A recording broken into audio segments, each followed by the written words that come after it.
আসসালামু আলাইকুম, কেমন আছেন সবাই? ইউটিউব খুবই জনপ্রিয় অ্যাপ, আমাদের সবার মোবাইলেই থাকে। তো এটা আমরা ব্যবহার করি। যেমন ইউটিউব আমরা বিনোদনের জন্য ব্যবহার করি, সংবাদ দেখার জন্য ব্যবহার করি, বিভিন্ন শিক্ষণীয় ভিডিও দেখার জন্য ব্যবহার করি। কিন্তু আমরা ব্যবহার করি, সমস্যা হচ্ছে আমরা যে ইন্টারনেট প্যাক কিনি, সেই ইন্টারনেট প্যাক প্রচুর পরিমাণ ফুরায়, মানে তাড়াতাড়ি ফুরায় যায়। এইটার সলিউশন দেখাবো এই ভিডিওতে। আপনার ইউটিউব বেশি এমবি কাটে, তাহলে আপনাকে দুইটা সেটিং করতে। আমরা ইউটিউবটা ওপেন করে নিলাম দুইটা সেটিং করার জন্য। তারপরে কর্নারে যে প্রোফাইল পিকচার দেখতে পাচ্ছেন ওইখানে ক্লিক করব। তারপরে সেটিংস আইকন, যে সেটিংস আইকনের মধ্যে আমরা ক্লিক করব, ঠিক আছে।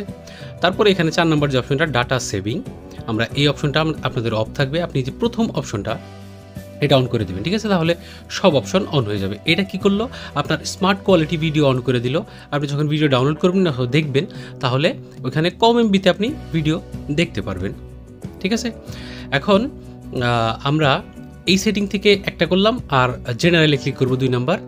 ইউটিউবে আরেকটা সেটিং করবো, সেটা জেনারেলে গিয়ে এখানে দেখেন প্লেব্যাক অ্যান্ড ফিডস, মানে আপনি ইউটিউব ওপেন করলে আপনার ভিডিওগুলো একা একাই প্লে হয়। তো সেক্ষেত্রে আমাদের এটা অফ করে রাখতে হবে। আপনি ভিডিও দেখেন না, তারপরে আপনার ইন্টারনেট খরচ হয়, এটা একটা সমস্যা। তো আমরা এটা অফ করে দিলাম। এই দুটো অফ করলে আপনার ইউটিউবের খরচা কমে যাবে, ইন্টারনেট খরচা আর কি।